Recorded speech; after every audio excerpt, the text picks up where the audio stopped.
Mãe, conta a história dessa foto. Isso faz tanto tempo. Você nem tinha nascido ainda. E o mundo estava tão diferente. As pessoas, elas não tinham mais tempo para o que realmente importava. Apesar de corrermos de um lado para o outro, não chegávamos a lugar algum. Vivíamos juntos, lado a lado, mas não nos vimos, não nos escutávamos, sequer nos olhávamos. Muita gente falava sem dizer nada. Foi então que veio o sinal de alerta. Do verde passamos direto para o vermelho. Tudo parou, tudo fechou, tudo mudou. O escritório de contabilidade da mamãe passou a ser aqui em casa. Olhávamos através de vidros, falávamos atrás de tecidos.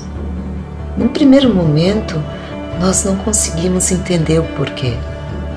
Famílias separadas, pessoas isoladas, o mundo não poderia mais ser o mesmo. Foi então que nós conseguimos entender.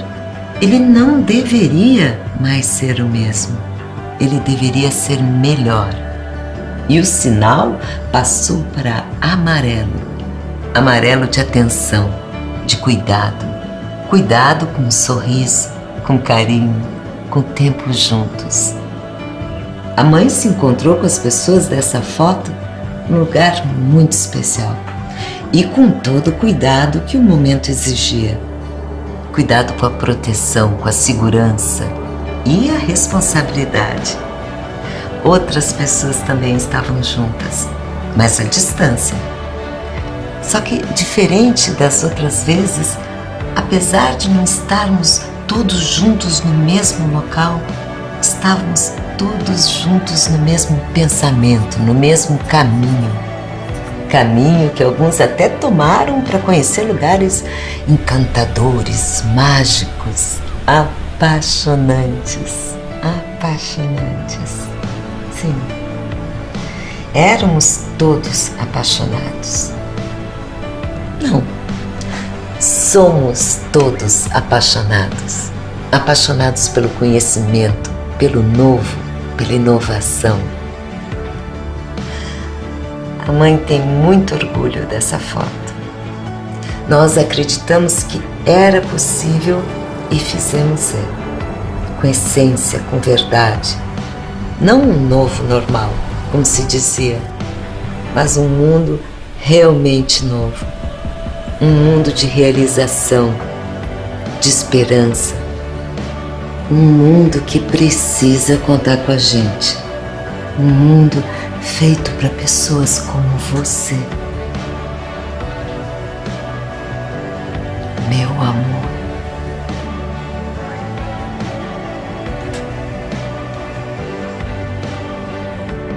A 34ª Conferência Interamericana de Contabilidade e 18ª Convenção de Contabilidade do Rio Grande do Sul. Contabilidade e Tecnologia, Aliança para o Desenvolvimento das Nações. Porto Alegre, Brasil, de 19 a 21 de outubro. Acesse www.sic-ccrs.com. Participe e faça o futuro acontecer agora.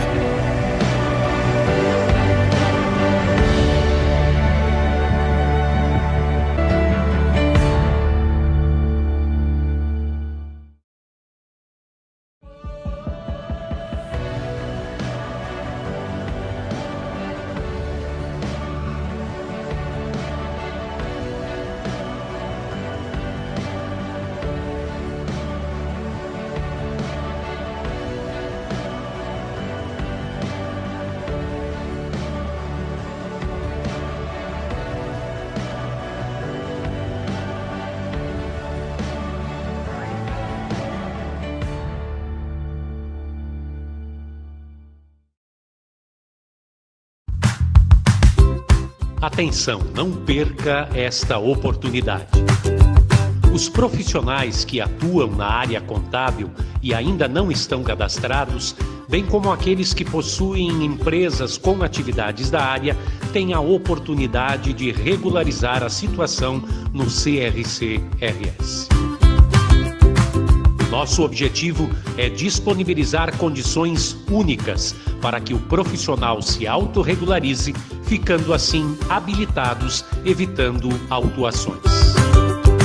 Em cruzamento com os dados relativos à classificação brasileira de ocupações específicos da atividade contábil, com a base de dados cadastral do CRC-RS, apuramos mais de 14 mil pessoas físicas em situação irregular. Já em relação à pessoa jurídica, cruzados os dados das atividades contábeis constantes no CNPJ, a partir da classificação nacional de atividade econômica, com dados do cadastro no CRC-RS, resultam em mais de 6 mil organizações irregulares. O Conselho, por meio da fiscalização, já iniciou o processo de comunicação para fins de regularização. Nosso objetivo é orientar e auxiliar os profissionais e as organizações a se autorregularizar. Proteja a sociedade e as prerrogativas exclusivas da profissão. Regularize o mais breve possível a sua situação cadastral e de sua organização. Para sua empresa evoluir, um microempreendedor precisa. Para definir grandes estratégias, um executivo precisa. Para colher mais resultados, um produtor rural precisa. Para tomar as decisões certas, um magistrado precisa. Para que os recursos cheguem onde tem que chegar, um gestor público precisa. Para dar tudo certo com a receita, um chefe precisa. Para ter um futuro sustentável, o mundo precisa. Profissional da contabilidade, essencial para todos. Conselho Federal e Conselhos Regionais de Contabilidade.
Boa tarde a todos que nos acompanham pelo YouTube.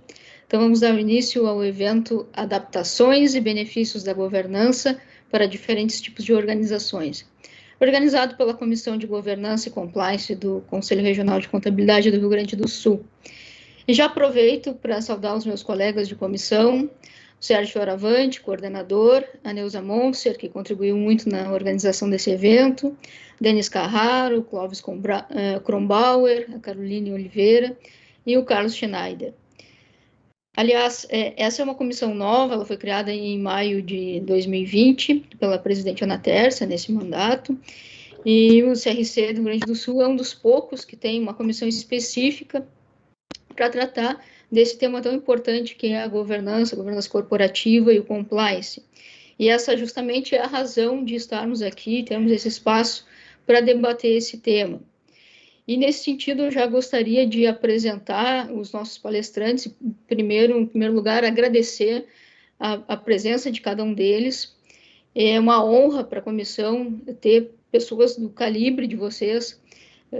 Tenho certeza que a experiência de cada um vai contribuir muito e enriquecer o nosso debate. Então, eu vou apresentar cada um dos nossos palestrantes e depois eu passo a palavra a vocês.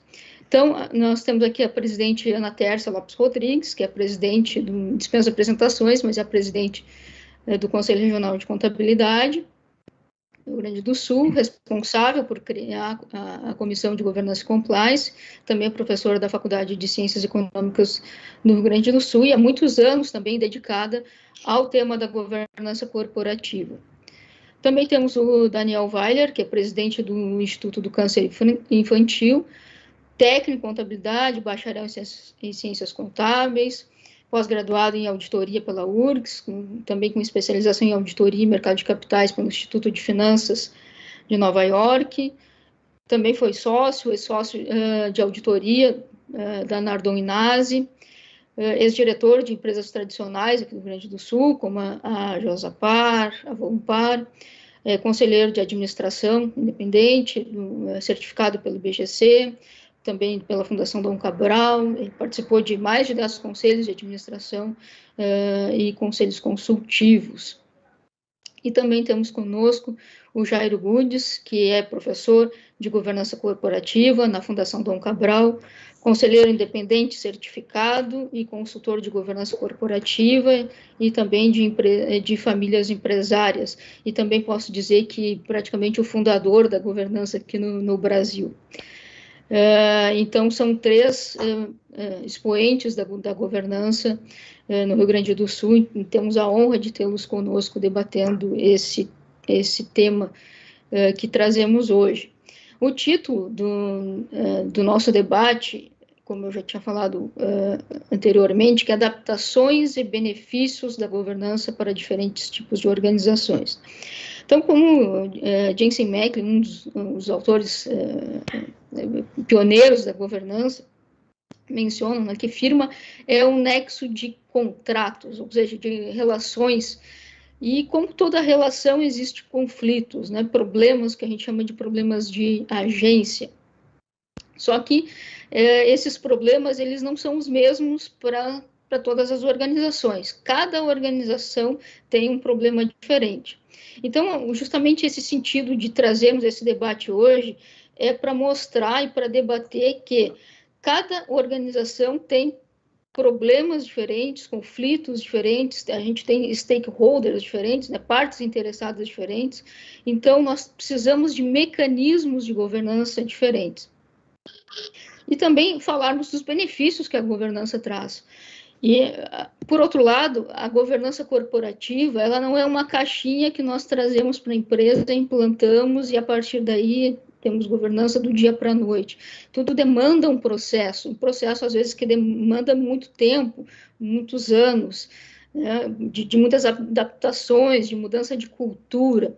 Então, tudo isso é um legado, traz um histórico, muitos aprendizados, às vezes muito sofrimento de mudanças nas empresas. Então, por isso nós trazemos aí a expertise dos nossos palestrantes, cada um nas suas nas suas respectivas áreas. O Jairo ele vai trazer essa perspectiva de atuação das corporações, das empresas. O Daniel Weiler vai nos trazer essa visão do terceiro setor, do Instituto do Câncer Infantil, e a presidente Ana Tércia, justamente essa visão mais institucional do sistema CFC-CRC, certo? Então, justamente tentar trazer essas diferentes visões e diferentes abordagens, cada um na sua experiência. Então, de imediato, eu já passo a palavra ao Jairo Gudes para fazer a sua apresentação. Jairo. Muito obrigado, Letícia. Senhoras e senhores, muito boa tarde a todos. Agradeço a oportunidade de estar participando, os membros do Conselho e da Comissão de Compliance e Governança, de ter essa oportunidade de estar debatendo esses assuntos da governança corporativa. Então, nós estivemos tendo os impactos, na realidade, que nós estamos tendo hoje da governança no mundo corporativo, né? E o principal impacto é o que nós estamos vivenciando, a realidade que nós estamos vivenciando hoje com a pandemia, né? A pandemia é um fenômeno que chegou ao mundo mais recentemente, no ano passado, mas desde 2014, Bill Gates já estava alertando o mundo, que o mundo não estava preparado para uma pandemia, que as pessoas e as empresas teriam um grande impacto em relação a isso, né? Então, efetivamente, ocorreu esse impacto, nós como cidadãos e nas nossas empresas. E é uma pandemia que não tem histórico. O histórico mais próximo é a gripe espanhola de 1926, onde, evidentemente, naquela época, os recursos a serem utilizados, né, para debelar essa pandemia eram outros, diferentemente do que ocorre hoje, né? E hoje o que nós temos, efetivamente, é uma pandemia que nos trouxe uma realidade, né, que efetivamente a ciência ainda não nos deu uma resposta, né? Nós ainda estamos buscando os espaços. Enquanto isso, como cidadãos e nas empresas, estamos sofrendo todo esse impacto. Então, vamos ver quais são os principais aspectos, na realidade, que estão afetando o planejamento das nossas atividades e nas nossas empresas. E nós, né, selecionamos alguns tópicos que nós entendemos como os mais relevantes nesse momento para podermos estar discutindo e debatendo essas questões. O primeiro aspecto envolve o compliance, que é a avaliação e a mensuração dos fatores de risco nas empresas em novas dimensões já conhecidas, principalmente os riscos operacionais das empresas, né?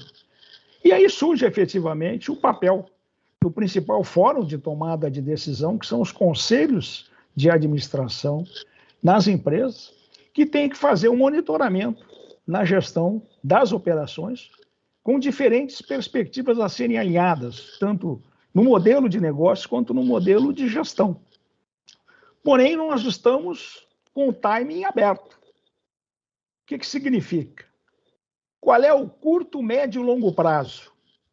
Qual é o timing? Quando é que nós vamos encerrar esse período dessa pandemia? Está totalmente em aberto. E a ciência não nos deu a resposta. Então, qual é o impacto que nós temos no nosso negócio? Nós temos que avaliar exatamente esses aspectos, né? Então, evidentemente, todas as questões envolvidas no nosso planejamento estratégico têm que ser revisadas, realinhadas, né, e readequadas para um timing que vai ser diferente em relação aos negócios e ao tipo de atividades envolvido por cada empresa. Okay? E o outro aspecto importante, o segundo aspecto, é a questão da sustentabilidade no longo prazo.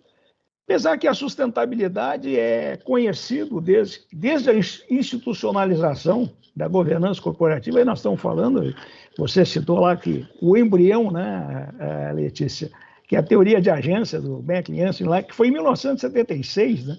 A institucionalização da governança foi em 92, tá certo? Os princípios são os mesmos em relação às questões voltadas para as questões ambientais, sociais e a própria governança. E agora surgiu, evidentemente, uma nova denominação da atualização da discussão desses princípios, que são as ESG, né? ESG é a sigla em inglês, né, de Environment Social Governance.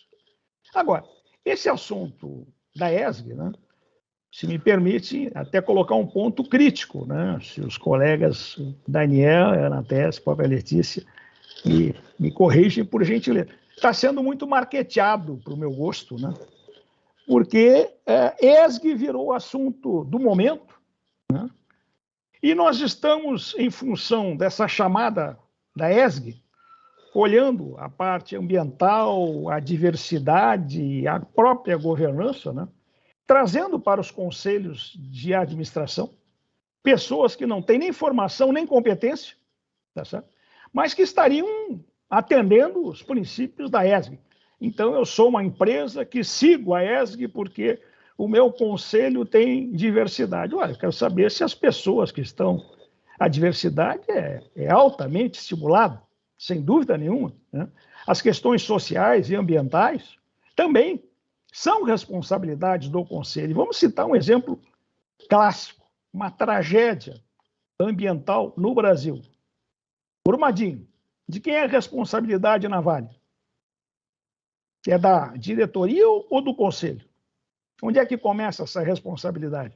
Por que não tinha um plano de contingenciamento uma empresa que tinha problemas ambientais na sua operação, né? Então, nós estamos utilizando esses novos approaches em relação à ESG, tá certo? Colocados dentro das dimensões das empresas, e nós seguimos todos os princípios do meio ambiente, das atividades sustentáveis. Ou seja, nós temos a sustentabilidade das nossas operações. Ok, mas de quem é a responsabilidade disso? É o Conselho de Administração, como principal fórum de tomada de decisão, que tem que exigir da diretoria os planos de contingenciamento para as questões ambientais.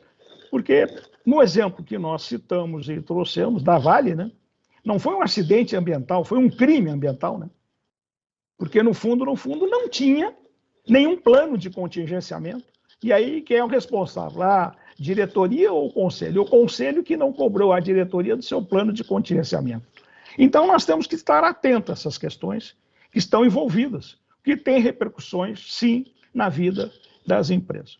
E o terceiro e último aspecto que eu gostaria de mencionar, para abrir essa nossa discussão, debate, é a questão da cibersegurança.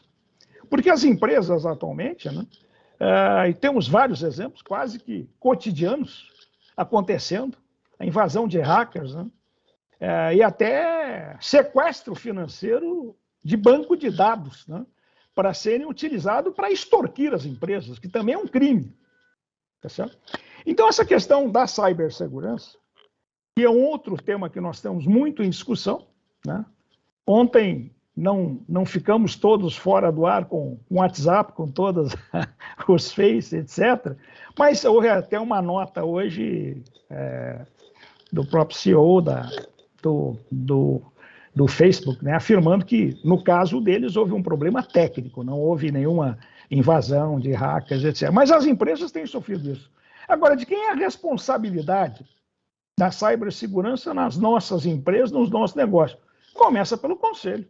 O conselho de administração é que tem que estabelecer as diretrizes para que a diretoria executiva elabore, construa um plano de ação, percebe?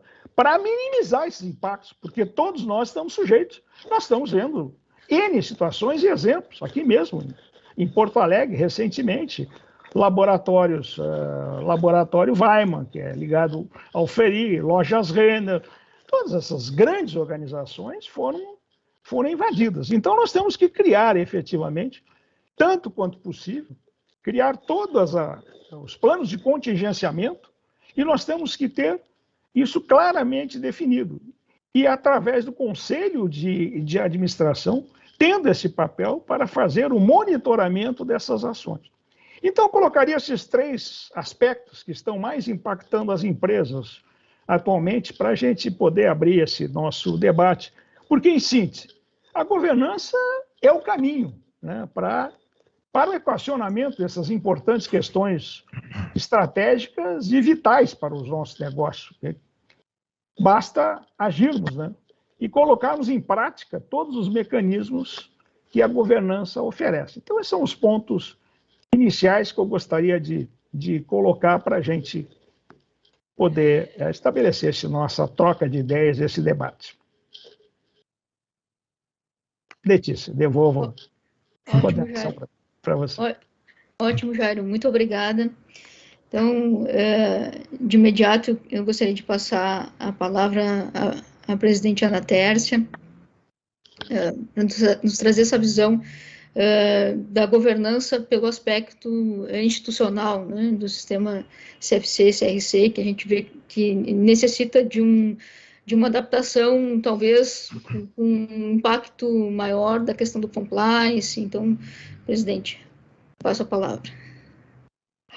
Obrigada, Letícia. Minha saudação aos colegas de painel, ao Daniel e ao Jairo, e também uma saudação a todos os integrantes da Comissão de Governança e Compliance do CRCRS, e fico muito feliz também por ter conseguido, atendendo pedidos e atendendo até um desejo meu pessoal por proximidade, por familiaridade com o tema da governança e por entender a importância que tem a governança no contexto das entidades de uma forma geral. Concordo com o que a Letícia colocou logo no começo, né? A gente precisa desmistificar a questão de que a governança é um tema só para grandes empresas, só para companhias de capital aberto, porque até talvez porque esse tema entrou no segmento corporativo através das grandes organizações, mas ele foi ganhando realmente uma adaptabilidade, que tem muito a ver com o título, né, desse nosso painel, que são as adaptações e benefícios da governança. Ele ganhou uma adaptabilidade, já de início se mostrou muito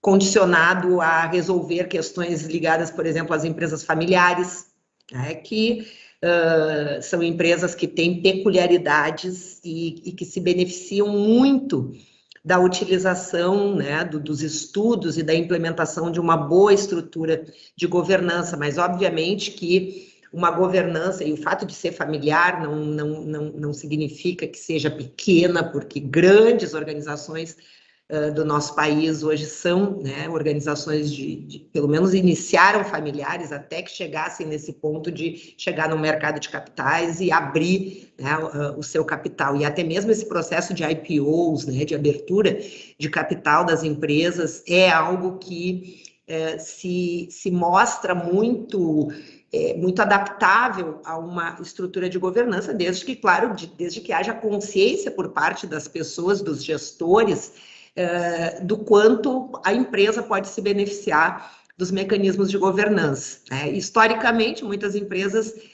entendiam a governança como sendo um sistema de monitoramento e preferiam ficar sem a governança, né, por não enxergar os benefícios que ela pode trazer, principalmente num escopo de longo prazo, né? E, portanto, sou uma apaixonada pelo tema da governança e principalmente pelas variáveis que esse tema pode assumir dentro das organizações, né? Relembrando aqui, acho que o Jairo trouxe uma questão bem importante, que foi a abordagem ESG, né? E eu concordo, acho que a gente precisa encarar com muita cautela, porque está havendo uma superexposição do tema de forma muito midiática e pouco prática, né? Então, isso abre aí margem para os greenwashing, para os social washing, porque, assim, a partir do momento que as empresas utilizam o ESG como marketing e vinculam a política ESG ao marketing, à publicidade,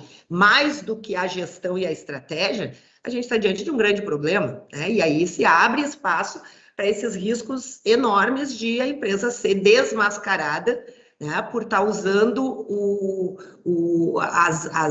os conceitos e as definições sem que haja na essência, na cultura, isso não, né, o assunto não entrou na essência, não entrou na veia, né? Mas a empresa está usando esse conceito para se beneficiar, para atrair investidores, enfim. Então, acho que não diminua a importância, né, de a gente conhecer, tratar e implementar as políticas ESG, mas que a gente possa, que nós possamos, enquanto profissionais da contabilidade e lideranças empresariais, entender que isso tem que partir da alta gestão e tem que vir através da estratégia da empresa, né, e da sua estrutura de governança.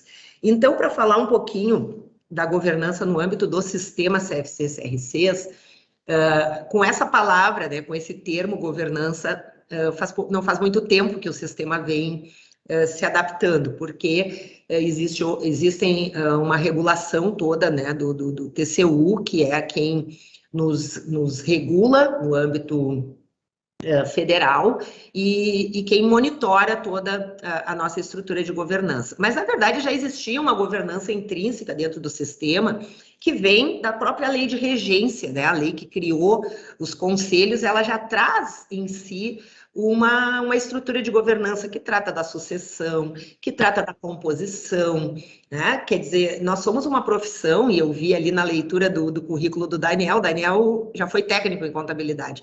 Nós, historicamente, enquanto profissão, nós temos essa característica de sermos uma profissão integrada por contadores e por técnicos em contabilidade.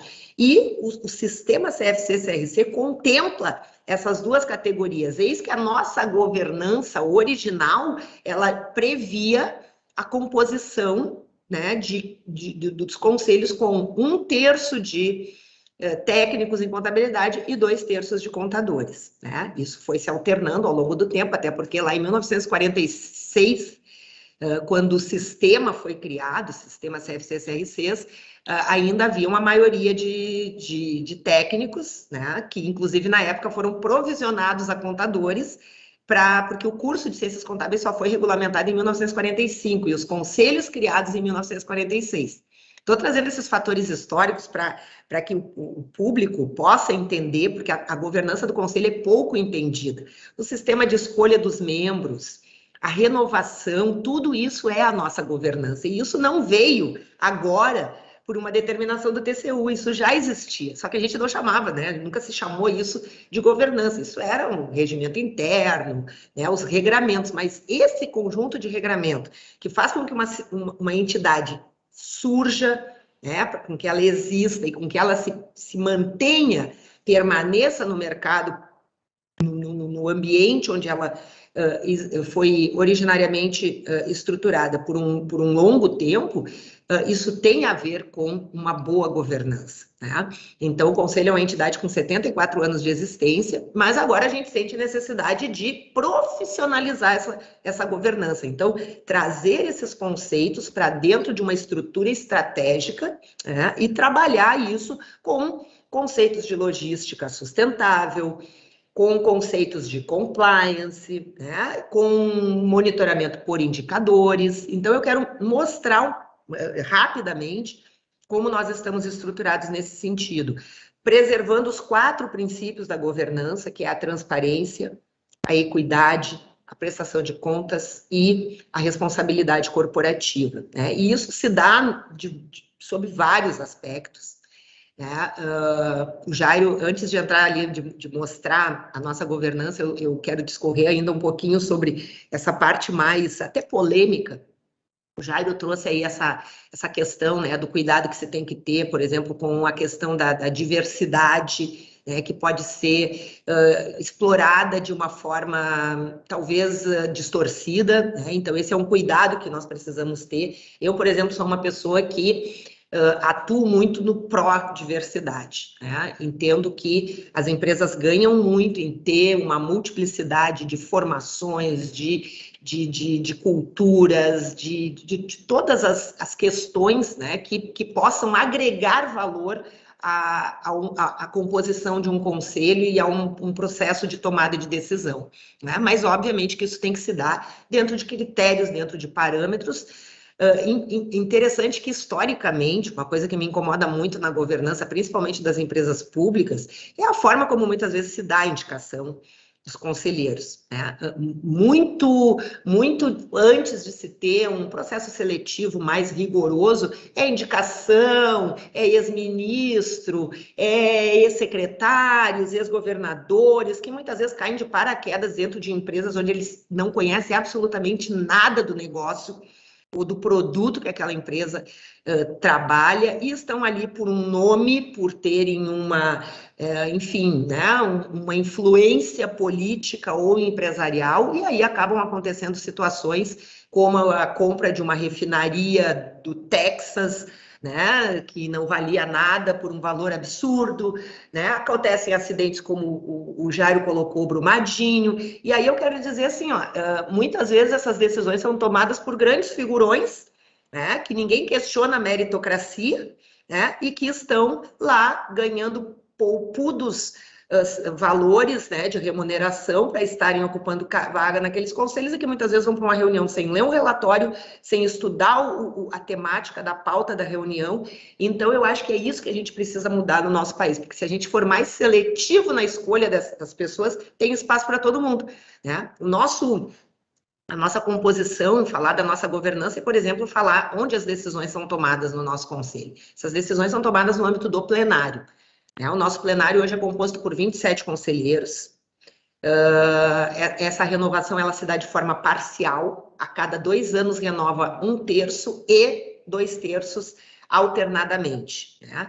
E cada vez que se faz essa renovação, então são 27 titulares, 27 suplentes, né? Então, talvez pessoas aí estejam fazendo conta e pensando, nossa, é muita gente, né? Talvez futuramente se pense até, né, em alterar esse número, mas tem um detalhe, não são remunerados.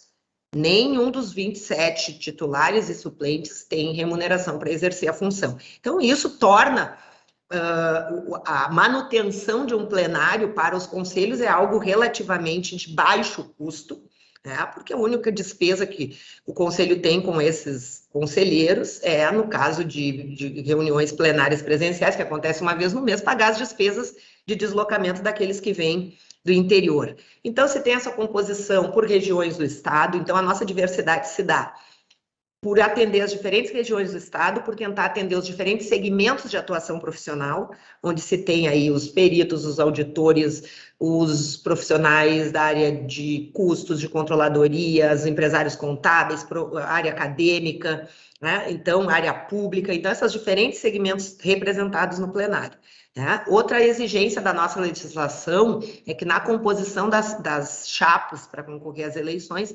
30% das vagas tem que ser reservadas para o sexo oposto.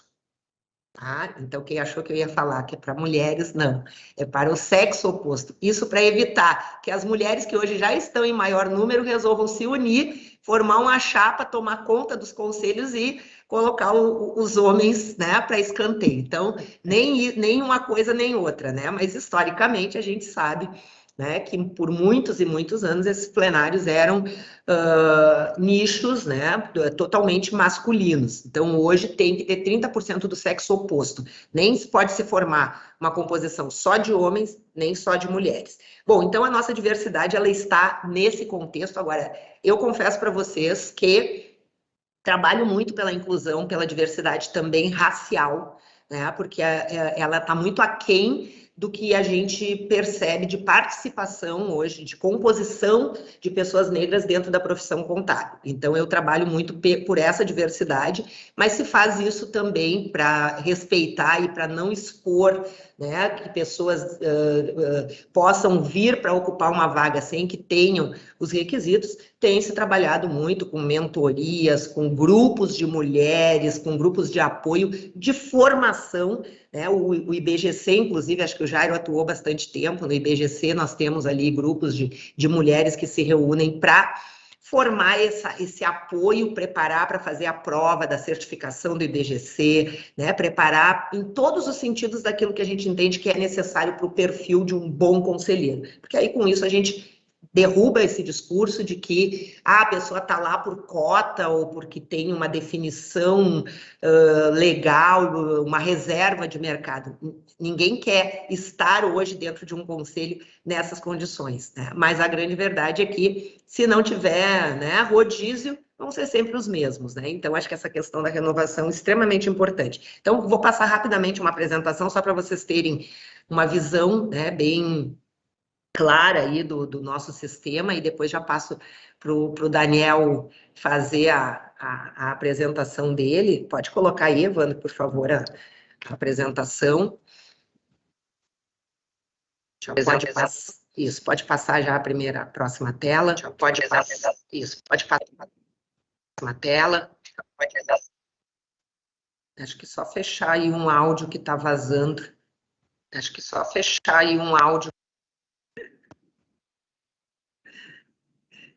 Pode passar, por favor.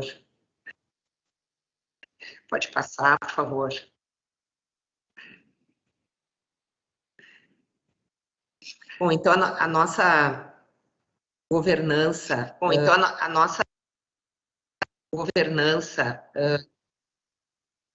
Pessoal, só não estou entendendo aí o que está acontecendo. Evandro, acho que tem alguém com áudio. Não estou entendendo. Evandro, acho que tem alguém com áudio. Eu não sei de onde está vindo esse áudio. Tem algum computador que está vazando esse áudio. Acho que agora deu. Acho que tem algum computador que está vazando. Acho que agora deu. Acho que fechou.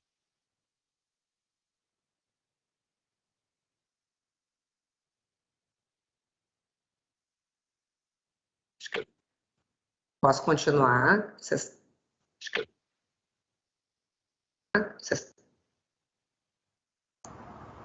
Podemos.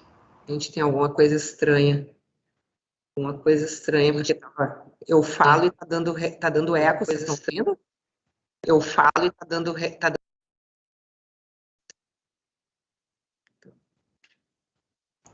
Então, vamos tirar a apresentação do ar, porque eu já falei bastante coisa, vamos deixar, quem sabe, vou tirar a apresentação, porque foi quando entrou a apresentação que entrou esse problema. Bom, como eu sei tudo que está ali, né, não vai ter problema nenhum de falar para vocês, né? Então, ali tem todo o regramento, né, das datas, dos períodos em que foram entrando as resoluções. Isso começou a partir de 2018, né, por normatização do Tribunal de Contas da União. O Conselho Federal de Contabilidade implementou esse plano de governança para todo o sistema, e isso resultou em nós termos, portanto, uma gestão toda monitorada por indicadores, com elaboração de relato integrado, tudo isso alimentado e disponível no nosso portal de transparência, até para cumprirmos com o primeiro princípio da governança, que é a transparência. Também a questão do accountability, né, que é temos uma prestação de contas extremamente rígida. Então, para vocês terem uma ideia, todo o gasto, né, que é realizado dentro do Conselho, ele é feito mediante orçamento prévio, como funciona numa entidade pública, porque somos uma autarquia, né? Então não existe gasto sem empenho, e não existe empenho sem que aquele recurso já tenha sido previamente reservado em orçamento, né? Então, isso é feito um monitoramento mensal sobre, tanto em relação às receitas como às despesas, o previsto com o realizado, né? E tudo isso monitorado através dos indicadores, né? Portanto, o nosso orçamento é a nossa referência, né, em termos de metas e de parâmetros. E aí, para trazer um pouquinho da realidade da pandemia, que também foi muito bem apontada aí pelo Jairo, né? A pandemia, ela nos trouxe uma realidade que foi extremamente perplexa, né? Nos causou uma perplexidade, porque nós tínhamos um orçamento todo definido numa determinada base, e de repente aquilo foi frustrado, porque a arrecadação ao longo do ano de 2019 e de 2020 foi uma arrecadação muito aquém daquilo que estava previsto, né? Então, no momento que tomamos pé da situação, aí teve prorrogação do prazo de vencimento da anuidade, o que nos causa um enorme problema, porque as nossas despesas não são prorrogadas. As despesas vencem todas mês a mês, de acordo com, né, com o que está acontecendo. E as anuidades, que é a nossa fonte principal e quase que exclusiva de receitas, né? A outra fonte seria alguma receita financeira por aplicações de recursos que se tenha em bancos, né? Então, o que aconteceu? A nossa fonte principal de recursos, que é a receita corrente do pagamento das anuidades, se mostrou frustrada, e isso foi até mais ou menos o mês de junho, né, que foi o prazo para quando foi prorrogado. E aí o que aconteceu? Nós nos deparamos com uma realidade que era com aquele cenário que estava colocado e com a inadimplência aumentada, nós chegaríamos ao final do ano com um déficit que estava no mês de julho do ano passado em 1.800.000, seria o nosso déficit, se nós mantivéssemos as coisas do jeito que estavam previstas, né? E aí vem o que eu considero uma governança na prática. Reunimos a diretoria, começamos a fazer reuniões de monitoramento, um plano de contingência, e começamos, assim, ó, no detalhe, a cortar despesas, né, de acordo com uma análise bem rigorosa, isso precisa, isso não precisa. Obviamente que o home office também facilitou muita coisa, porque aí algumas despesas caíram. Fazer reuniões plenárias à distância também reduziu muito a despesa, né, com diárias e passagens dos conselheiros, que, né, se deslocam bastante. Então, a gente conseguiu acompanhar esse plano de contingência, e todo mês, nas nossas reuniões de diretoria, a gente vinha monitorando e conseguindo reduzir cada vez mais aquele provável déficit e trabalhar num sistema, numa cobrança bastante efetiva. Resultado, chegamos no final do ano com um déficit mínimo que ficou aí em torno de R$118 mil, né?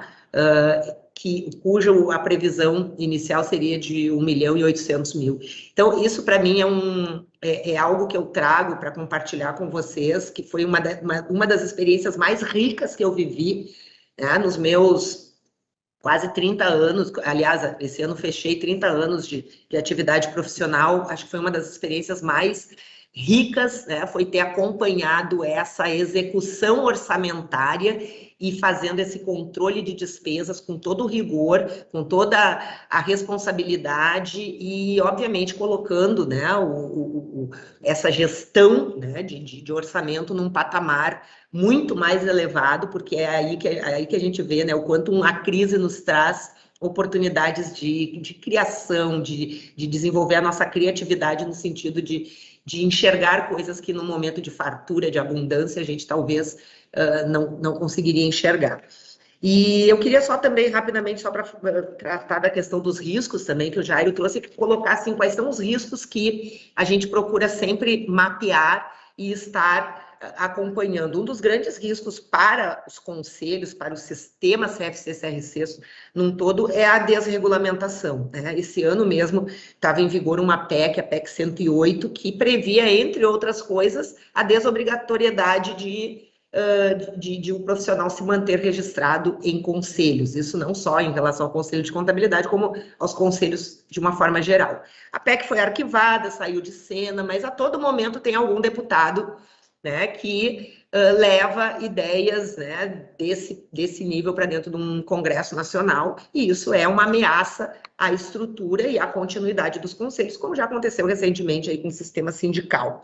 A questão da cibersegurança, né, a cybersecurity, aí como também o Jairo colocou, né, então estamos investindo muito em LGPD e em todos os procedimentos para se manter, né, uma estrutura que nos leve a uma segurança, né? Hoje, se acontecesse conosco o que aconteceu ontem com o WhatsApp, com o Facebook, com o Instagram, hoje a notícia é assim, ó, o Zuckerberg perdeu 6 bilhões em uma tarde, né? Porque foi exatamente, inclusive ele despencou na posição dos mais ricos, do primeiro para o 6º lugar, né? Mesmo assim, ele ainda tem uns 116 bilhões, coitadinho, tô com uma pena dele, né? Mas com certeza ele não está nada feliz, né, por conta de um problema de travamento ali dos sistemas, né? Ele só perdeu algo em torno de 6 bilhões de reais. Então, o risco que a gente tem de um vazamento, ou de uma invasão de hacker, ou de sequestro de dados dentro dos nossos sistemas é algo que nos apavora e, obviamente, temos que investir muito em segurança, né? E os grandes desafios, portanto, para a gente não falar só de coisas, né, ameaçadoras, mas falar de desafios. Manter a profissão atrativa, eu acho que é um grande desafio, manter a atratividade, porque se nós tivermos num médio e longo prazo as pessoas deixando de cursar ciências contábeis, consequentemente isso impacta no sistema CFC-CRCs, as pessoas deixando de cursar ciências contábeis, ou ainda que cursem ciências contábeis, não passem num exame de suficiência, ou não venham a se registrar no conselho, isso é uma ameaça para o nosso sistema, né? E sermos muito mais do que uma entidade que só fiscaliza e registra, sermos uma entidade que também ajuda a solucionar problemas e ajuda o profissional a estar melhor qualificado no mercado, tanto técnica quanto eticamente. Então, eram essas as questões que eu queria trazer. Peço desculpas aí pelo problema aí com a apresentação, mas prometo que deixo ela disponível, né? E se puder, inclusive, Evandro, colocar no chat o link, como é uma apresentação do Canva, ela pode, depois, as pessoas que estão assistindo podem abrir e assistir todos os pontos que seriam colocados. Obrigada, Letícia. Obrigada, presidente Ana Tércia. É muito interessante a gente perceber assim, as questões colocadas pelo Jairo e pela Ana Tércia, que justamente aquilo que a gente comentava no início, né? Independente do tipo de organização, a importância da governança, né? A gente tem efeitos de pandemia, de um cyberataque, às vezes de uma sucessão inesperada. Isso são situações que qualquer tipo de organização, seja o terceiro setor, seja um instituto, seja uma empresa familiar, todos estão sujeitos, né? Então, quando se tem uma boa governança, se consegue passar melhor por desafios como esse, né? Então, já gostaria de passar a palavra para o Daniel, que é presidente do Instituto do Câncer Infantil, que é uma instituição tão querida pelo povo gaúcho, né, para apresentar um pouquinho do Instituto e da governança do ICI. Daniel. Obrigado, bem, boa tarde a todos. Antes de tudo, nosso melhor agradecimento do Instituto, dos nossos pacientezinhos, pelo convite do CRC para participar desse fórum aí sobre governança, parabenizar a presidente Ana Tércia, que aliás é nossa voluntária lá no Instituto, que muito nos honra, pela iniciativa extremamente importante e válida essa aproximação da classe contábil, né, nós contadores, né, ao processo de governança. Sabemos da importância que os contadores têm na gestão das companhias, sendo um suporte confiável de números, de resultados, situações financeiras, né? E eu dividi a minha apresentação em dois pequenos módulos, né? Um pequeno filme, para vocês terem uma dimensão, uma ideia do Instituto, depois uma apresentação baseada em transparências, em slides. Não se preocupem em guardar muitos dados, porque a exemplo do material da Ana Tércia vai estar disponibilizado para vocês pela TV CRC, pelos arquivos eletrônicos, enfim. Mas, como a gente comentou anteriormente com a Letícia, até com o próprio Jário, no nosso bate-papo com a presidente, ficaria difícil nós falarmos de governança no Instituto sem darmos a todos uma ideia aproximada e rápida, um overview, do que é o Instituto, né? Então, a gente foi nesse sentido. Pediria aí a gentileza do Evandro de botar o nosso vídeo.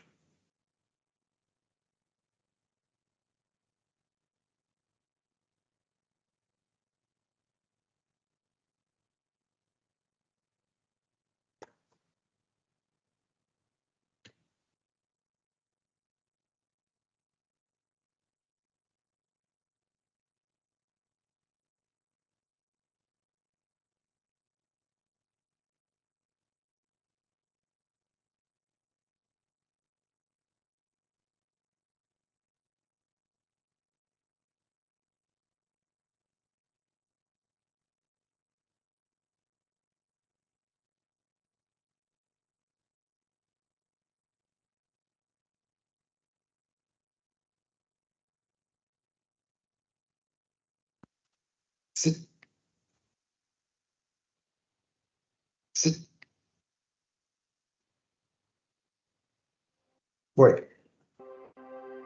Por trás desses, o que você vê? Voluntários, profissionais, médicos, cientistas.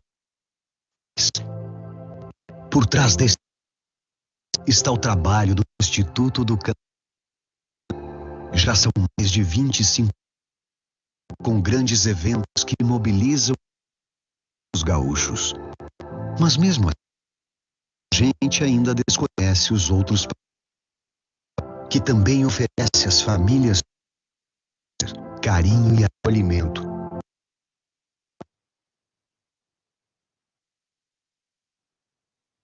Ao invés de remédios, alimentos e assistência profissionais. Nos laboratórios, os cientistas fazem pesquisas para o tratamentos, buscando alcançar os pacientes. Enquanto isso, o Instituto do Câncer Infantil, com a contribuição de parceiros, colaboradores, para mostrar que tem sempre esperança e para doar tempo, talento, fale com a gente. Câncer Infantil. Bem, a exemplo da apresentação da Naterce, a gente teve aí um pouco de probleminha de tecnologia, o que é normal, né? Mas é importante, acho que deu para passar aí vocês um pouco do contexto do Instituto, né? Vamos agora, Evandro, às transparências, e a gente vai discorrendo sobre o tema.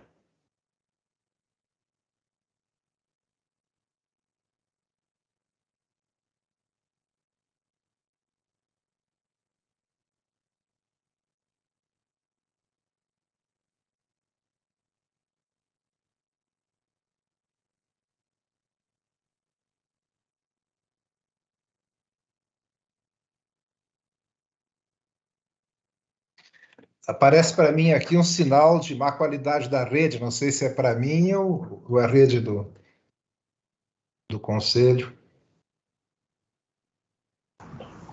Aqui está sendo transmitido, está saindo daqui.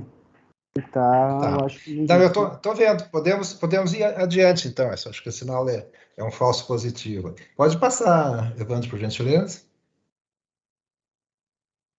Bem, esse é o nosso prédio aí do Instituto do Câncer Infantil, é um prédio de 3.000 metros, ali na Rua São Manuel, onde está sediado o Instituto e toda a nossa parte assistencial. Podemos ir? Para vocês terem uma dimensão, o câncer infantil é a primeira causa de morte por doença na faixa de 1 a 19 anos no Brasil.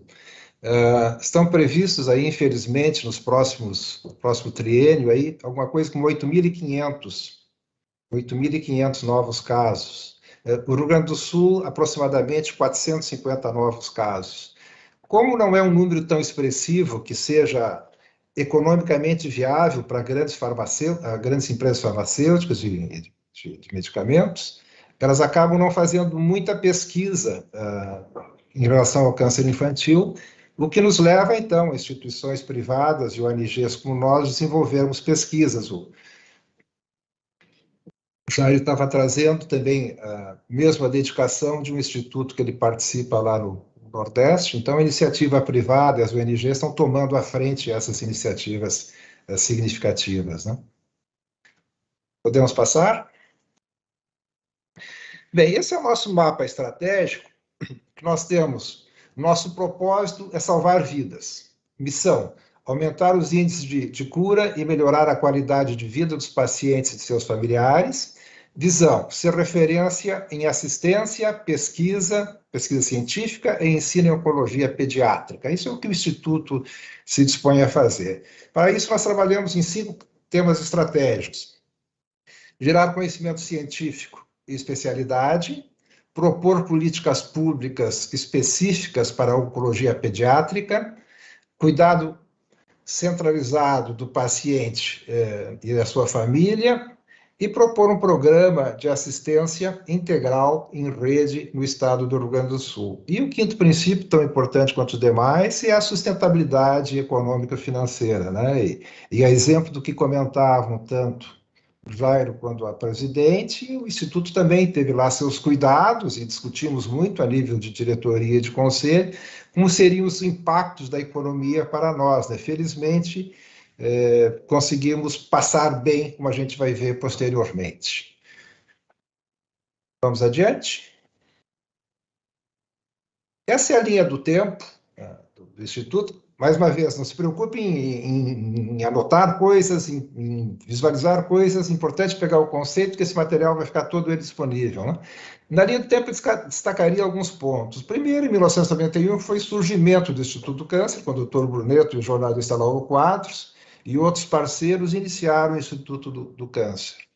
Um outro ponto importante foi em 2011, quando o Instituto entrou efetivamente na pesquisa científica. Então, com isso, o Instituto entrou num novo patamar. Ele fazia uma parte, digamos, mais assistencial, mais curativa, passou a participar de uma forma muito importante e preponderante na pesquisa científica e criando aí várias parcerias, como a gente vai ver posteriormente.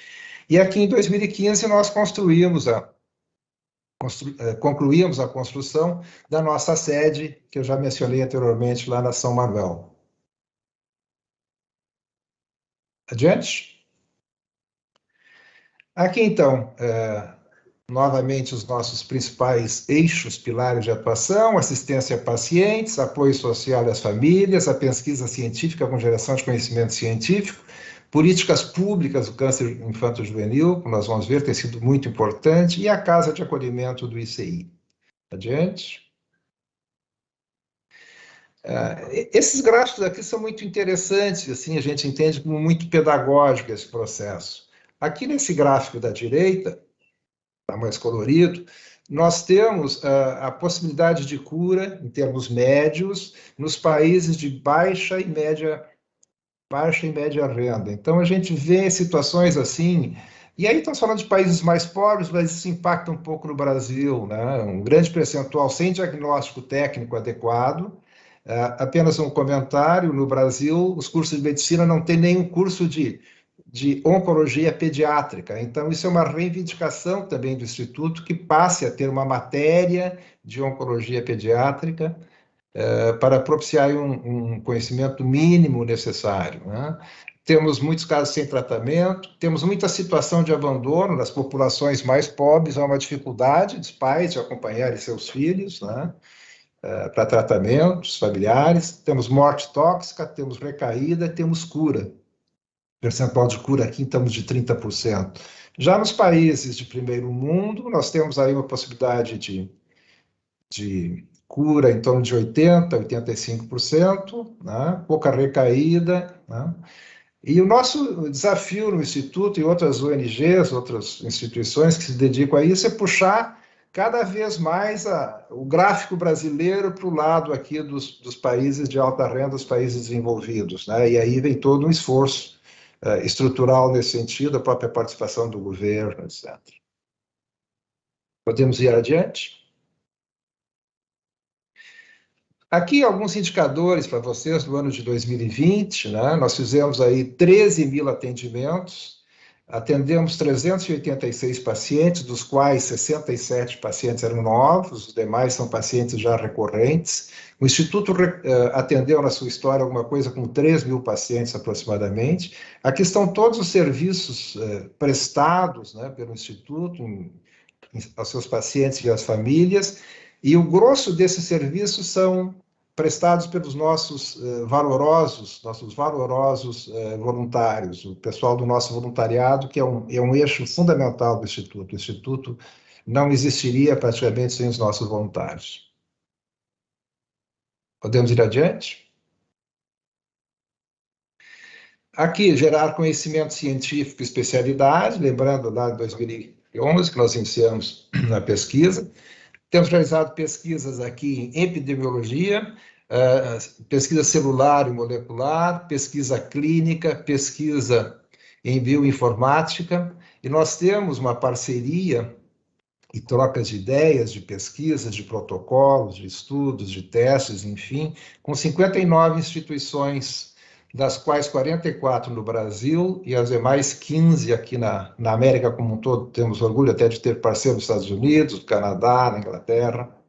Vamos adiante.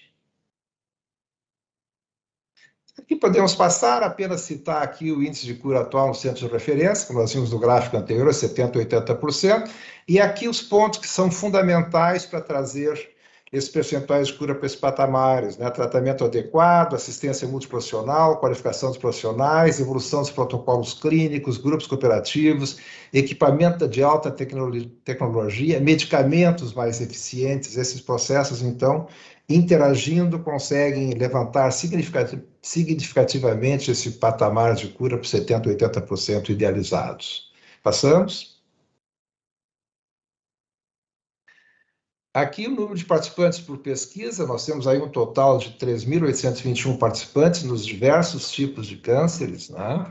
E algumas fontes de financiamento que são recursos vinculados ao desenvolvimento de pesquisas e tratamentos, FUNCriança, que é bem conhecido de todos vocês, o PRONAM, que é um programa do governo federal, também de renúncia fiscal, destinado especificamente ao câncer, recurso da FAPERGS e o CNPq. Podemos ir? Aqui em políticas públicas, o Instituto tem sido assim um agente extremamente importante, junto com outros órgãos nacionais, no combate ao câncer, interagindo fortemente com deputados estaduais, deputados federais. Isso tem sido uma troca incansável. Os governos têm sensibilizado muito a esses movimentos, essas iniciativas do Instituto e de outras instituições paralelas.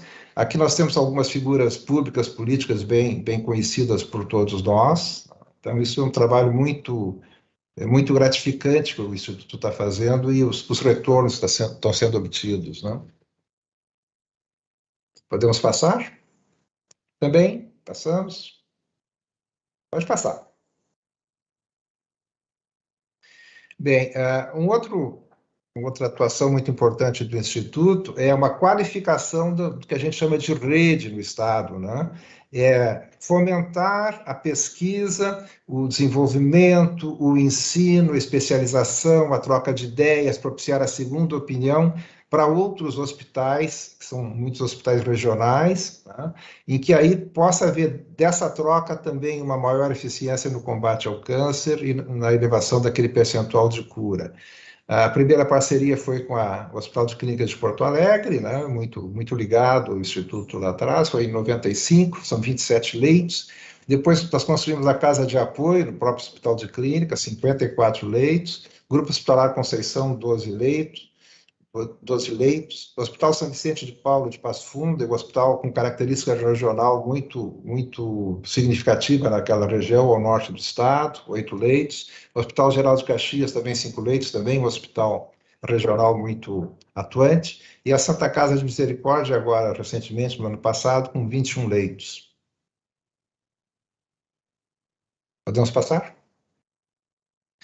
Essa é a casa de acolhimento para cuidados paliativos que nós comentávamos, e esse é um momento muito pesado no tratamento do paciente, é que quando a medicina não tem mais solução para o problema do paciente.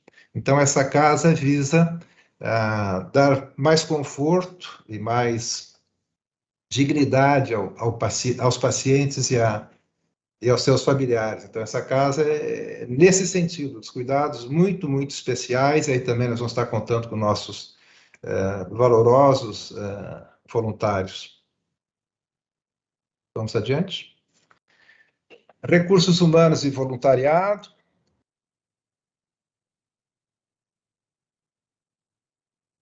Nós temos 75 colaboradores. Aqui são as atividades deles, nós temos o grosso dos nossos colaboradores dedicados às partes técnicas, pesquisas, núcleo de atendimento a paciente, né? E temos um contingente grande aqui na central de doações, 23 pessoas, depois a gente vai ver o que isso gera de receita. E aqui, Ana Tércia, ao contrário do CRC, aqui o sexo feminino tomou conta, né? Então, 85% dos nossos colaboradores são do sexo feminino, 15% do sexo masculino, e esse mesmo número, curiosamente, ele acontece também em relação às voluntárias. Nós encerramos o ano de 2020 com 428 voluntários, também fortemente impactada pela pandemia, que nós tivemos que reduzir o número de atendimentos e atividades. Nosso número sempre é acima de 500, né? E essa observação aqui ela é muito interessante. A gente chama de receita de voluntariado, mas na realidade é o que nós não tivemos de despesa com voluntariado. Como é que ela é calculada? Isso é específico das ONGs. Nós calculamos, apuramos o total de horas trabalhadas pelo voluntariado e precificamos essas horas a R$5, 5 pila, né? R$5 a hora. Então, isso no ano de 2020 foram R$740 mil, no ano de 2019 foram 2,8 milhões de reais. Evidentemente que esses números não caberiam na conta do Instituto, a gente vai ver depois a rentabilidade do Instituto. Então, essa atividade dos voluntários, atendimento aos pacientes, esse trabalho extremamente efetivo, gratificante e fundamental para os nossos pequenos pacientes, para as atividades sociais que desenvolvemos, são fundamentais e são feitos assim, a nível totalmente voluntariado, sem remuneração nenhuma, e aí temos atividades que vão noite adentro, que vão fim de semana adentro, e a turma está aí firme, né? Então, são voluntários, voluntariado, como comentamos, é um ponto extremamente importante do nosso Instituto. Podemos passar? Aqui a sustentabilidade financeira, como é que nós atuamos, né? Nós temos doadores, pessoas físicas, jurídicas, voluntariado, gestores públicos, né? Com oportunidades que surgem, central de doações, lei de incentivos com o PRONAM, o PRONAS e o FUNCRIANça, mobilidade social, projetos, gestores públicos com as leis, enfim, isso permite, então, a sustentabilidade financeira do Instituto para fazer face e frente a todos esses projetos de pesquisa, de atendimentos, enfim. Podemos passar? Esse mapa é muito interessante, nos dá algumas informações muito valiosas. Nós temos 12.465 doadores ativos. Aqui vem muito trabalho daquele pessoal que a gente viu lá de trás do telemarketing, central de doações, né? O ticket médio é de R$38, R$40. Isso gerou aí uma receita de 3.176.000. A gente olhando aqui a pizza das receitas, a gente vê que a central de doações é responsável por 46% das receitas, e em segundo lugar aí os incentivos fiscais com criança, PRONAM e outros com 24%. Então, fonte de receita, isso é uma preocupação muito grande que nós temos no Instituto, de fonte de receitas bem diversificadas, não depender especificamente de alguma fonte de receita, que em situações de pandemia ou dificuldades financeiras, nós pudéssemos ficar afetados. Felizmente, essa múltipla origem de recursos nos deixa uma posição financeira mais confortável. Podemos passar.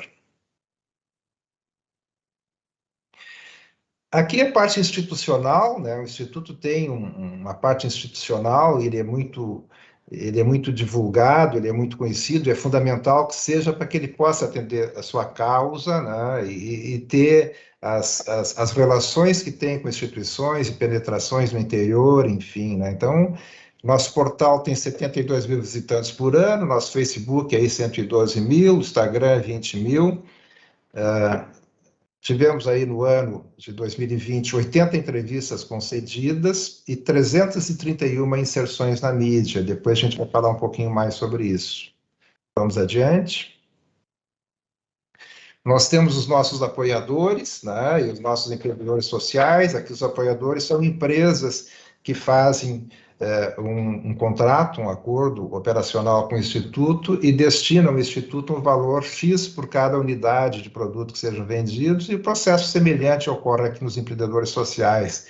Isso faz uma geração de receita bem importante aqui para o Instituto em termos anuais, né? Os dois juntos montam aí uns R$700 mil.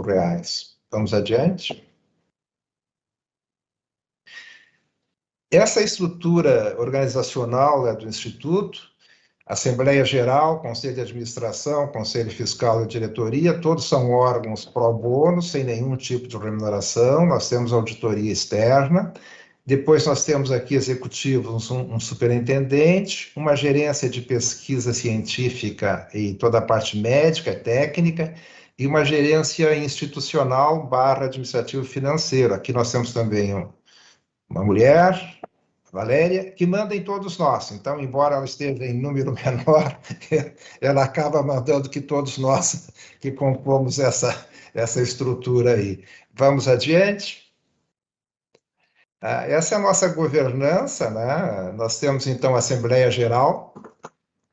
São 67 pessoas, divididas entre associados fundadores, honorários, beneméritos, embaixadores. E aqui nós temos umas figuras, né, que provavelmente estejam presentes, que estão aqui nesse bloco da Assembleia Geral, como se fossem nossos acionistas, né? Esses são que fazem as macro-decisões do Instituto, que se reúnem anualmente. É o caso do Carlinhos Biederman, né, e da professora Neuza Monsor, são integrantes da nossa Assembleia Geral.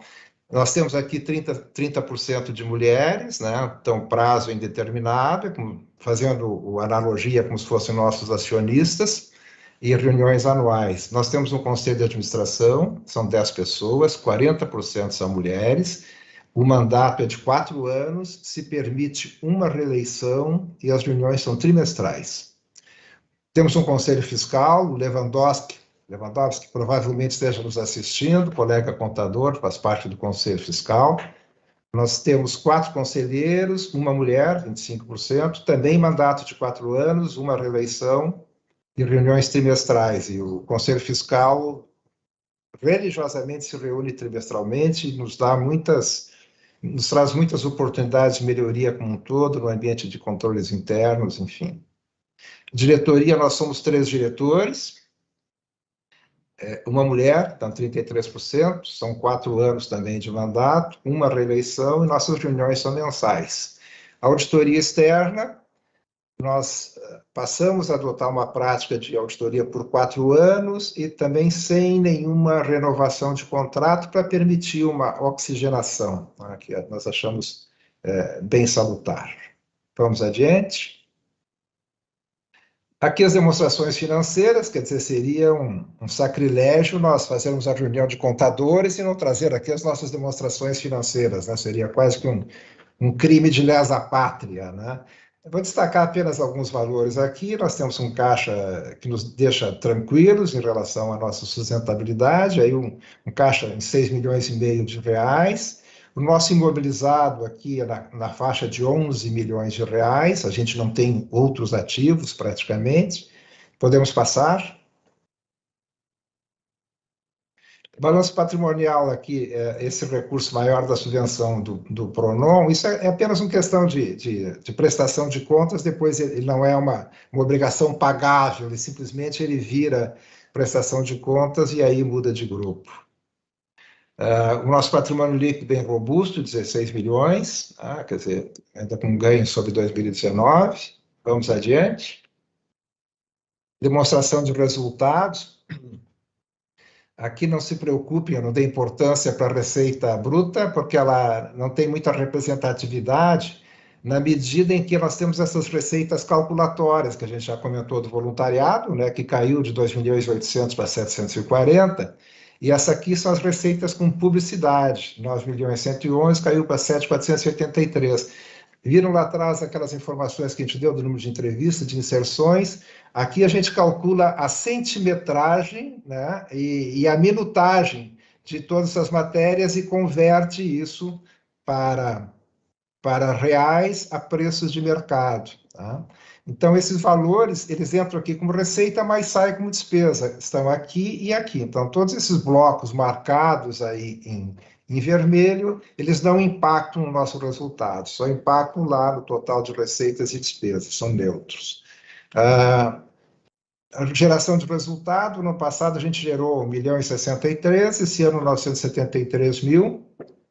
Vocês devem ter visto um estudo muito recente aí da naquela pesquisa do valor econômico, 1.000 empresas. Essas 1.000 empresas analisadas tiveram aí um crescimento de receita de 5% de 2020 sobre 2019, mas uma queda de lucro de 16%. Né?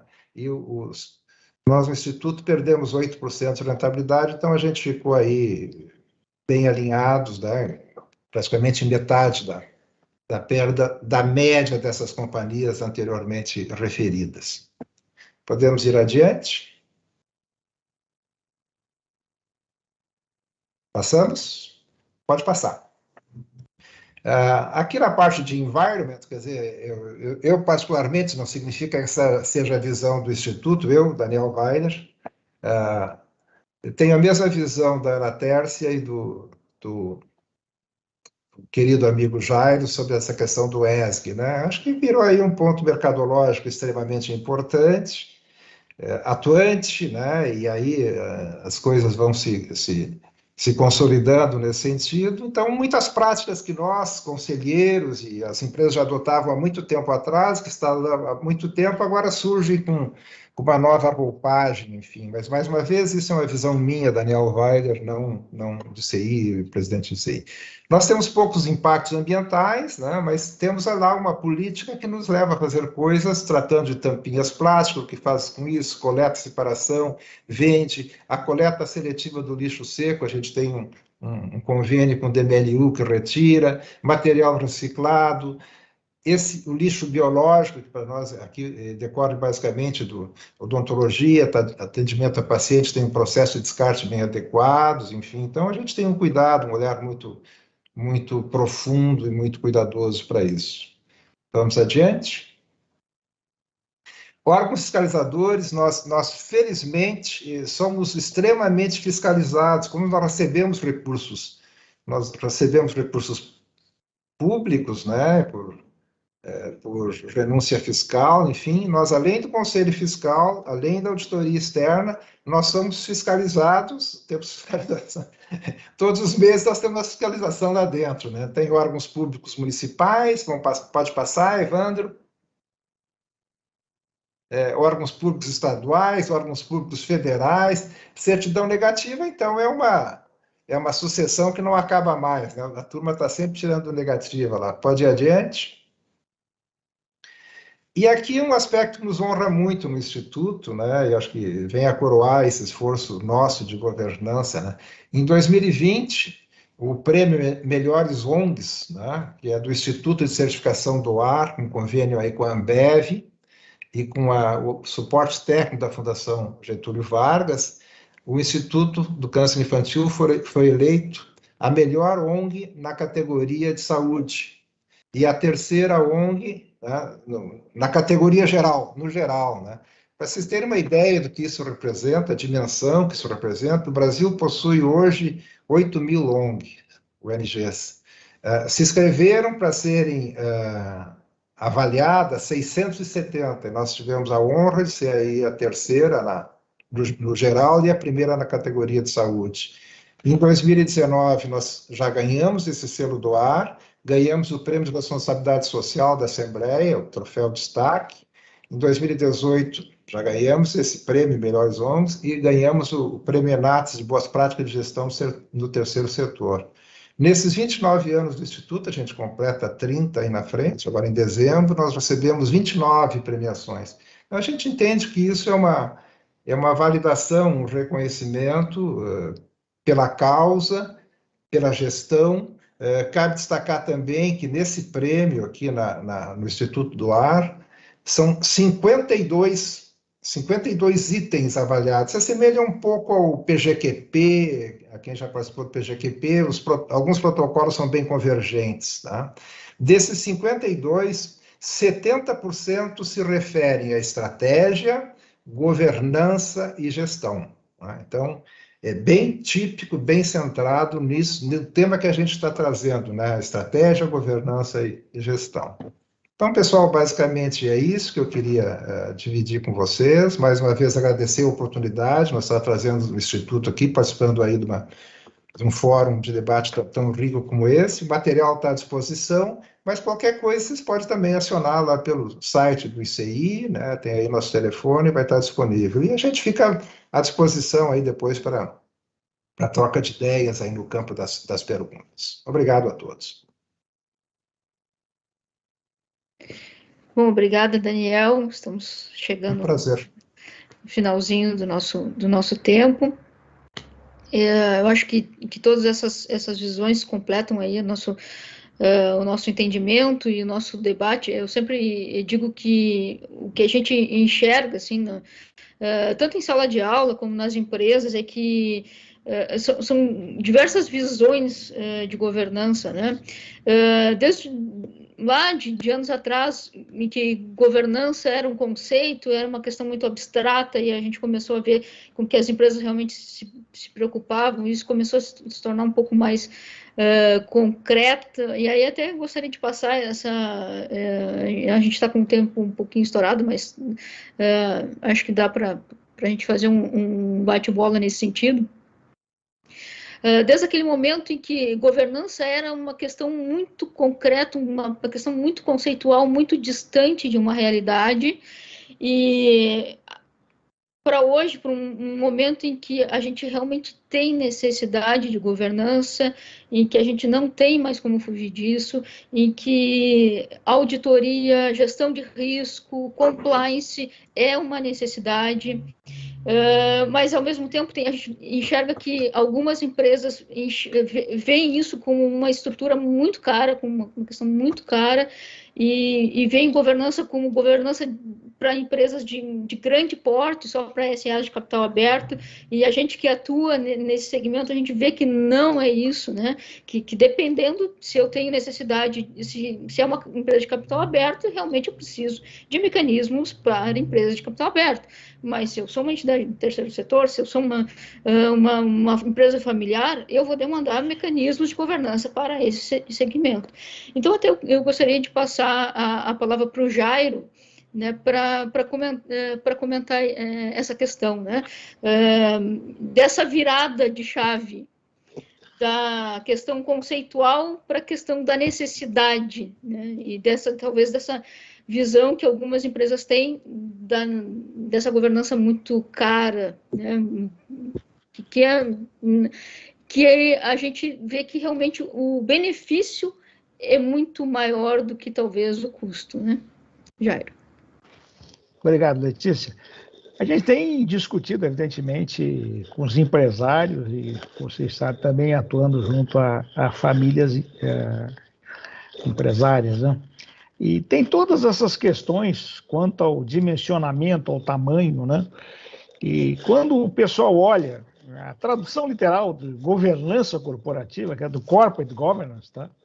Já começa assustando um pouco os empresários que não têm uma visão muito clara a respeito disso. Por que eu preciso de governança para a minha empresa, né? Que é a tradução literal, que evidentemente o próprio IBGC, que nasceu IBCA, né? Transformou em função da Associação Internacional, porque governança agora tem no mundo inteiro, tá certo? Então, o que nós sempre colocamos, Letícia, que tem que ser, sempre nos perguntam, né? Mas qual é o melhor modelo de governança a ser implementado para a nossa empresa, pequena, média ou grande? Eu digo, é aquele que vocês construírem do jeito de vocês, tá certo? Agora, fundamentalmente, vocês têm que ter um propósito, um objetivo, que são 3 objetivos muito claros. Primeiro, minimizar conflito de interesse, o agregar valor e a perpetuidade do negócio. Então é o seguinte, governança, como nós temos discutido com os empresários, tem que criar valor. Né, Daniel? Assim como você colocou o exemplo fantástico, né? Numa entidade sem fins lucrativos, tem que criar valor permanentemente, porque a própria entidade necessita ampliar e expandir, dar mais recursos, atender famílias, pessoas, crianças em situações extremamente difíceis de saúde. Então, isso aí é uma criação de valor fantástico. Assim como não olhar para as empresas, por que eu vou criar um conselho? Olha, só cria um conselho de administração, um modelo de governança, se efetivamente você estiver criando valor para o seu negócio, para a sua entidade. E nós temos que sempre, como o Daniel colocou e nos mostrou muito bem, apresentar esses números, esse retorno. Ou seja, o agregar valor é permanente, porque todas as necessidades surgem das empresas e das entidades no sentido de crescer e de se expandir. Então, nós temos que sempre colocar essa visão, tanto nas entidades, como o Daniel colocou, nas ONGs, tá? Que também tenho envolvimento, tenho participado de várias entidades sem fins lucrativos, feito trabalhos de governança para entidades sem fins lucrativos também. Vamos olhar cooperativas, vamos olhar outras entidades que tem, tá certo? As próprias Unimed, espalhadas em todo o Brasil na área de saúde, né? Vários também que já realizou, sempre nesse sentido de criar valor. Então, esse é o grande objetivo na implementação da governança. Ótimo, obrigada, Jairo. Para já nos dirigirmos ao final, eu vou colocar 2 pontos aqui para o Daniel e para a Ana Tércia. Um dos pontos aqui, como contadora, né, é a questão da transparência, né, dos relatórios, das informações contábeis, tanto para as entidades do terceiro setor, como para a questão institucional, do sistema CFC-CRC, da importância, vamos dizer assim, da rastreabilidade dos recursos, né, da confiança das instituições, aí, tanto do sistema, quanto de uma instituição do terceiro setor, né, justamente de se ter relatórios, informações que as pessoas possam confiar nas demonstrações contábeis, né? E aproveito também para fazer a pergunta aqui do Denis Carraro, nosso colega de comissão, que dá parabéns aos palestrantes e menciona o seguinte, né? Os conselheiros devem observar a evolução digital, incluindo acesso a dados inteligência artificial. E aí ele faz a seguinte pergunta: como delimitar a fronteira entre a ética e o lucro, né, e o menor lucro, né, que é uma questão aí que tanto se debate pelo ESG, que muitas vezes o empresário, o gestor precisa abrir mão, às vezes, do recurso, né, então é uma questão do chamado capitalismo de stakeholders, né. Então, eu coloco essas 2 questões para vocês, para o Daniel e para a Ana também, se o Jairo quiser complementar, da questão dos relatórios contábeis e esse debate entre ética e lucro. Deixa eu começar aqui pelo lado do Instituto, então. Esse material todo que nós apresentamos, ele foi extraído do relatório anual do Instituto. Nós publicamos no site, pode entrar lá no site do Instituto, está lá o relatório completo, né? Ele é muito mais abrangente que esses dados que aí estão, que a gente fez uma pinçagem, né, para caber no tempo, né, para os 15 minutos.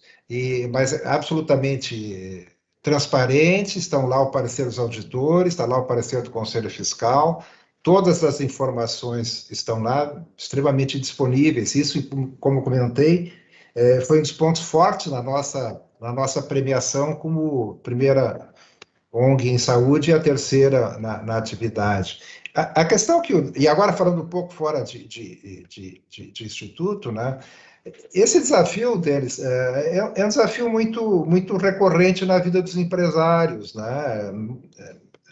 Grande parte das empresas criam aí muitas vezes até constam no seu planejamento estratégico das empresas, uma integração muito forte e uma devolução, um reconhecimento às comunidades onde atuam, né?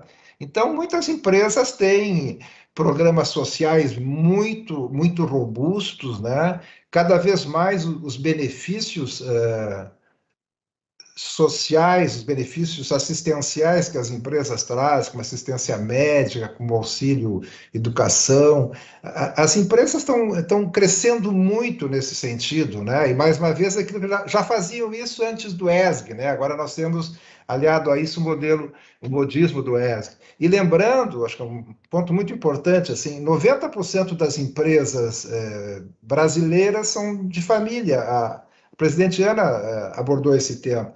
E essas empresas, elas geram hoje 65% do PIB, né, e 75% dos empregos, né? As principais empresas gaúchas e brasileiras são empresas com CPF, como a gente brinca, elas são identificáveis, né? Por exemplo, aqui Pavompar, uma das poucas exceções nossas é a Lojas Renner atualmente, que ela virou foi uma das primeiras corporates brasileiras, né? Mas até então ela tinha também controladores. O Banco Itaú é uma empresa de origem familiar, né? A Votorantim é um grupo de origem familiar, né? Então, fechando, eu acho que tem aí sim uma sensibilização muito grande dos empresários, né? Das empresas como um todo, de retribuir à sociedade os ganhos, né? que elas, empresas, obtêm, e a sociedade como um todo, né? com stakeholders, com cidadãos da comunidade, com seus colaboradores, enfim. Né? Bom, Ana Tess, por favor. A Letícia trouxe aí a questão da relação ética e lucro, né? E eu penso que esse é sempre a grande discussão da governança, né? Mas até porque às vezes as pessoas trazem como dois valores excludentes, né? E na verdade são valores que se complementam, né? E eu acho que o limite, né, do lucro, né, é justamente a sustentabilidade, né, e a ética inserida dentro dessa sustentabilidade. Quanto custa para uma empresa uma crise, né, por exemplo, pela qual passou uma Vale, pela qual passou recentemente um Carrefour, por questões diferentes, mas todas relacionadas a um tema que enseja uma mudança de postura dentro das organizações. Uma mudança de postura que custa caro, tem que investir, e é exatamente aí que se dá a decisão, né, a decisão fatal, que é, bom, vou ter que desembolsar para investir em algo cujo retorno não é perceptível, mas é perceptível, esse retorno ele é perceptível e talvez o não fazer seja a pior das decisões, porque essa resposta pode vir na forma de uma crise, e uma crise que muitas vezes pode sair muito caro para a empresa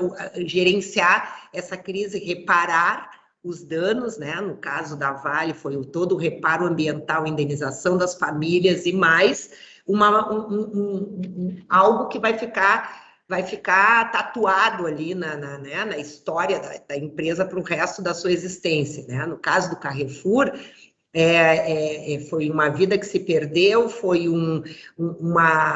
digamos, um rótulo, né, de uma empresa racista, e até tu criar todos os mecanismos que levem a empresa a superar esses rótulos e todas esses estigmas, o custo é elevado, e isso também tira dinheiro do acionista, né? Tira dinheiro do bolso do acionista, porque ao contrário do que o Jairo colocou, né? Se o conceito da governança é criar valor, sempre que não se consegue, né, criar valor espontaneamente, né, a empresa pode estar entrando aí, assumindo o risco que, quando se materializa, gera uma perda de valor muito grande, né? Então, eu acho que, de uma vez por todas, as empresas precisam entender que investir na ética e na sua sustentabilidade é mais um investimento do que uma perda, né? Um gasto, uma despesa. Não, é um investimento e que vai ter um retorno até mesmo para atratividade de novos investimentos, né, de recursos para a empresa. Letícia, se me permite, só para fazer um complemento em relação que a Ana Tess colocou, e o próprio Daniel também, por força da minha atividade, eu tenho rodado aí pelo Brasil, estou atuando praticamente em todas as regiões, né? E tenho assistido um negócio muito importante, que é a iniciativa dos empresários. Quando eu falo criação de valor, eu falo também dos chamados intangíveis. Onde os empresários, eu tenho assistido isso pelo Brasil inteiro, tenho atuado muito na região norte, nordeste também, um empenho dos empresários em transferir recurso para as comunidades, através de ações sociais. Então, efetivamente, o criar valor também tem essa parte do intangível que está vinculada à própria ESG, tá certo? A esses princípios todos, que é os empresários reconhecer que são importantes para a comunidade, que geram emprego, mas também eles transferem recursos para esses municípios, para as entidades assistenciais dos seus municípios sede, e o Daniel já assistiu isso, do próprio grupo, tá certo, Daniel? Mas isso eu tenho assistido em todo o Brasil. Existe efetivamente esse criar valor que é um intangível também, através das ações sociais. Ótimo, eu acho que é exatamente isso, né? Criamos valor e acho que as coisas se complementam, essas duas variáveis. Então, passamos um pouquinho nosso horário, mas já gostaria de agradecer e rapidamente passar a palavra aos três para que façam os seus encerramentos finais e aí eu faço o encerramento. Então, começamos pelas mulheres, então. Bom, a minha palavra é de gratidão aos colegas Daniel Weiler e Jairo Goodes e a Ti Letícia, que programaram esse momento, que inclusive mudamos várias vezes a data para conseguir organizar essas agendas, né, que estavam bem difíceis. Eu estou muito feliz de ter conseguido participar. É um momento assim que, enfim, que dignifica toda uma trajetória de estudos, né? Estar aí com esses brilhantes executivos, né? E estudiosos da governança, assim como com toda a equipe aí da comissão, e deixar o convite para estarem conosco de 19 a 21 de outubro, aqui em Porto Alegre, por ocasião da nossa 18ª Convenção de Contabilidade do Rio Grande do Sul, juntamente com a 34ª Conferência Interamericana de Contabilidade. Vai ser um prazer recebê-los a todos, vamos ter a oportunidade também de falar um pouco mais sobre essas questões, né, de compliance, de todos os temas aí que hoje motivam, de sustentabilidade, que hoje motivam, né, a uma melhor governança dentro das organizações e a uma melhor atuação, inclusive abrindo áreas, espaço para a atuação dos profissionais de contabilidade, né, em diferentes segmentos das empresas. Então, quero agradecer a todos vocês e principalmente a todos que assistiram aí pela TV CRC. Muito obrigada e uma boa noite. Ao Daniel. Bem, mais uma vez, cumprimentar o CRC pela iniciativa fantástica. Espero que esse seja um tema recorrente aí em outras lives e webinar, enfim, que a gente puder estar juntos, inteira exposição. E agradecer em nome do Instituto essa possibilidade de nós apresentarmos um pouco aí do nosso case, tornar o Instituto mais visível perante vocês, né? Perante vocês, nós, né? Contadores, né? E uma alegria grande para mim voltar ao convívio de contadores, que por essas mudanças de ciclo de vida a gente acaba se afastando um pouco, né? Um grande prazer e um prazer estar junto com a Letícia, com a presidente, com o amigo Jairo, há tempo a gente não se via, então... E muito obrigado a esses espectadores, né, pessoal, pela paciência de ouvir. Uma boa noite a todos, até breve. Jairo. Muito obrigado. Eu também agradecer ao Conselho Nacional de Contabilidade, aos organizadores desse evento, a presidente Ana Tessia, a nossa colega de longa data de governança, Letícia, a Neuza, todos os colegas da própria Comissão de Compliance e Governança que participaram desse evento. Agradecer essa oportunidade, agradecer aos que nos prestigiaram com as suas participações, com as suas presenças, né?